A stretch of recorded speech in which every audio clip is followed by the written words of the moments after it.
Olá a todos! Estamos hoje com um episódio especial. Não é ainda a segunda temporada, esse episódio pertence ainda à primeira temporada dos nossos estudos do Espiritismo em Revista, onde estamos aprofundando um pouco o nosso olhar sobre a Revista Espírita de Allan Kardec. Se você está chegando agora, volta lá na nossa playlist, no nosso canal, e acompanhe os episódios que nós já gravamos até agora, estudando a Revista Espírita de Allan Kardec.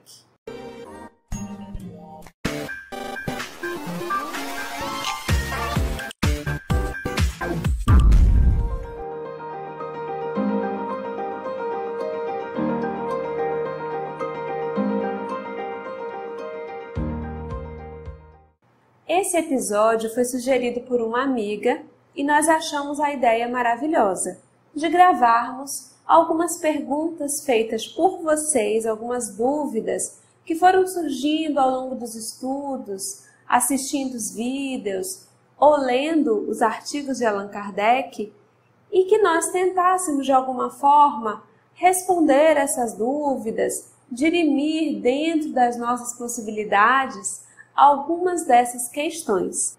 A primeira questão que nós selecionamos foi muito interessante. Nós até nos emocionamos quando lemos aqui a mensagem que nós recebemos com essa questão. A pessoa diz que não é espírita, que não tem nenhum conhecimento da doutrina, mas que acompanha o nosso trabalho. Ela informa que o pai desencarnou há alguns meses e que assistiu ao segundo episódio dessa primeira temporada. Mãe, estou aqui. E ela diz assim: por que não tenho nenhum sinal dele? É ruim essa sensação de que ele não existe mais. Entende? Entendo sim. Entendo bastante disso. E não tenho, talvez, uma resposta que finalize essa questão, que finalize essa dúvida. Mas o que eu posso fazer é tecer alguns comentários sobre esse assunto, sobre essa questão. A primeira coisa que eu gostaria de te dizer, e que acho que eu até disse nesse episódio que você assistiu, é uma frase que sempre vem à minha memória do Chico, que ele diz assim: a saudade é um sentimento que fere nos dois mundos. Eu gosto muito de repetir essa frase. Eu não sei se ela é exatamente assim, mas é algo mais ou menos assim. Porque muitas vezes as pessoas que se tornam espíritas, que conhecem o espiritismo, ou mesmo espiritualistas que acreditam na reencarnação, que acreditam na vida após a morte, muitas vezes essas pessoas se acham na obrigação ou acham que o outro, que também acredita nisso, tem a obrigação de manter-se completamente inabalável, completamente frio às intempéries da vida. E dentre essas, a perda, o luto, a desencarnação de alguém que nós amamos.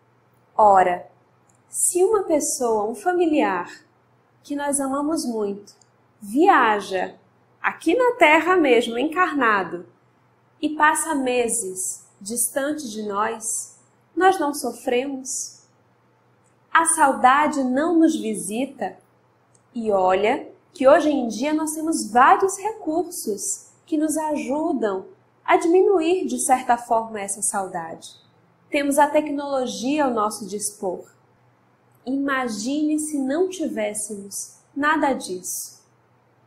Imagina antigamente que uma carta demorava tanto para chegar de um lugar ao outro e nós sequer sabíamos notícias se a pessoa estava bem, se ela chegou ao seu destino. Quão grande é esse sofrimento? Quão grande é essa saudade?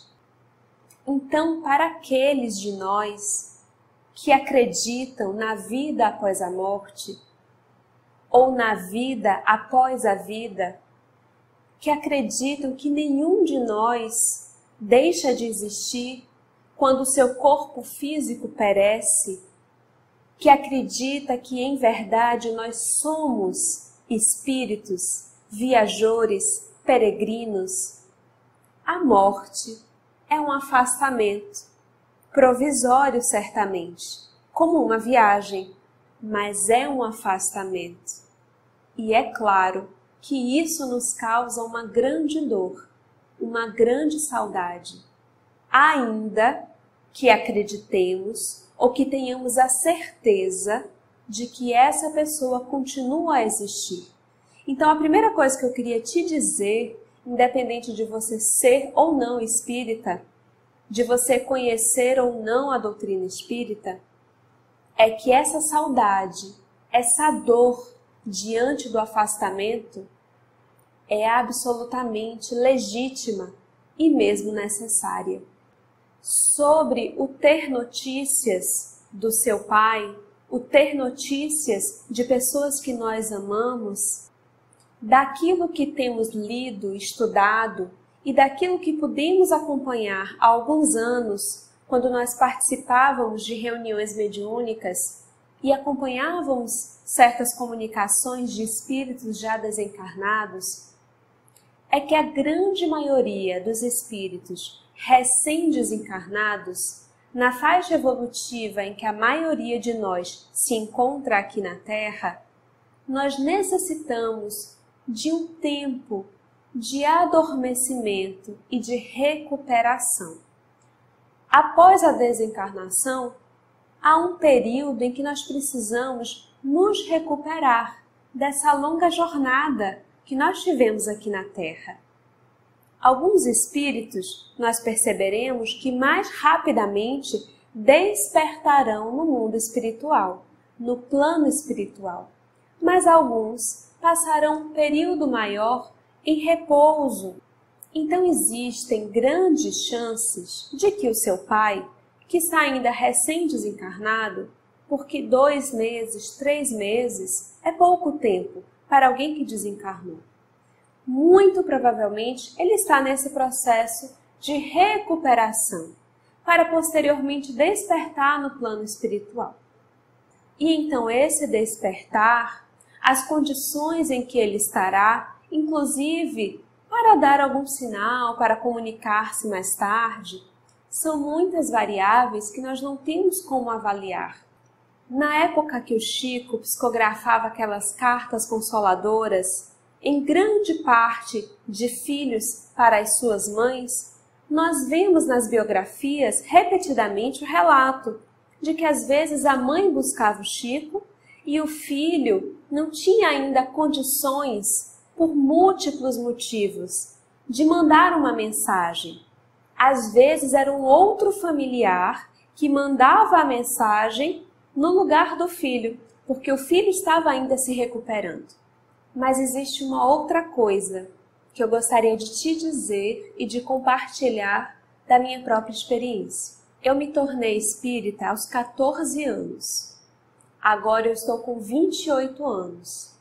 Eu nunca recebi nenhuma mensagem, nenhuma psicografia, nada diretamente para mim.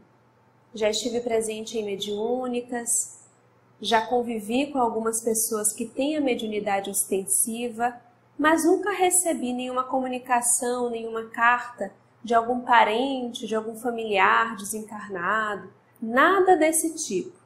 Mas, há alguns meses, o meu pai está internado no hospital e ele não tem como comunicar-se. Ele teve uma lesão cerebral e ele abre os olhos, mas ele está incapaz de compartilhar qualquer tipo de comunicação, de interagir conosco. E apesar dele estar encarnado, já algumas vezes eu vivi essa mesma angústia que você vive agora. Porque os médicos não nos deram nenhum tipo de perspectiva de uma melhora, de que ele tenha alta e volte normalmente para casa e que volte a comunicar-se, nem nada desse tipo. E então muitas vezes eu fui dormir com essa angústia, com essa sensação de: será que eu não vou ter nenhuma notícia dele? será que eu não vou receber nada que alivie um pouco o meu coração?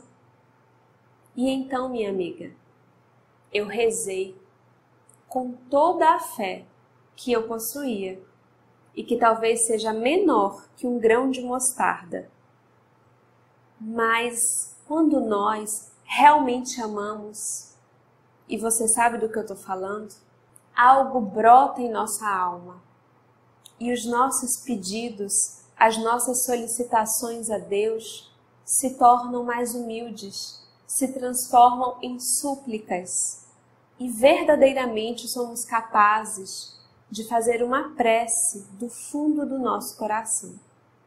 E então nessas noites em que eu fiz esse tipo de súplica, esse tipo de prece, pedindo a Deus algum sinal, qualquer que fosse, o que fosse possível, de como ele estava, de como estavam as coisas, porque eu só podia enxergar o cenário material. Mas eu tinha a certeza de que algo a mais estava acontecendo e eu precisava ter essa notícia, se fosse possível. E eu recebi a resposta. Eu não tenho mediunidade ostensiva, até onde eu sei, não costumo lembrar das coisas que eu sonho e nesses últimos meses, algumas vezes, exatamente nessas noites pontuais em que eu fui capaz de comungar com Deus mais verdadeiramente, eu sonhei com Ele. Eu tive sonhos tão reais que posso afirmar que foram encontros durante o sono. E eu pude ver o que estava acontecendo com Ele no cenário espiritual. Pude ter informações disso. Então, o que eu posso te dizer, a partir da minha experiência, é que você tem todo o direito de, nas suas preces, pedir a Deus esse sinal que você procura. Pedir a Deus verdadeiramente que te mostre aquilo que você quer, que você precisa, que você sente necessidade.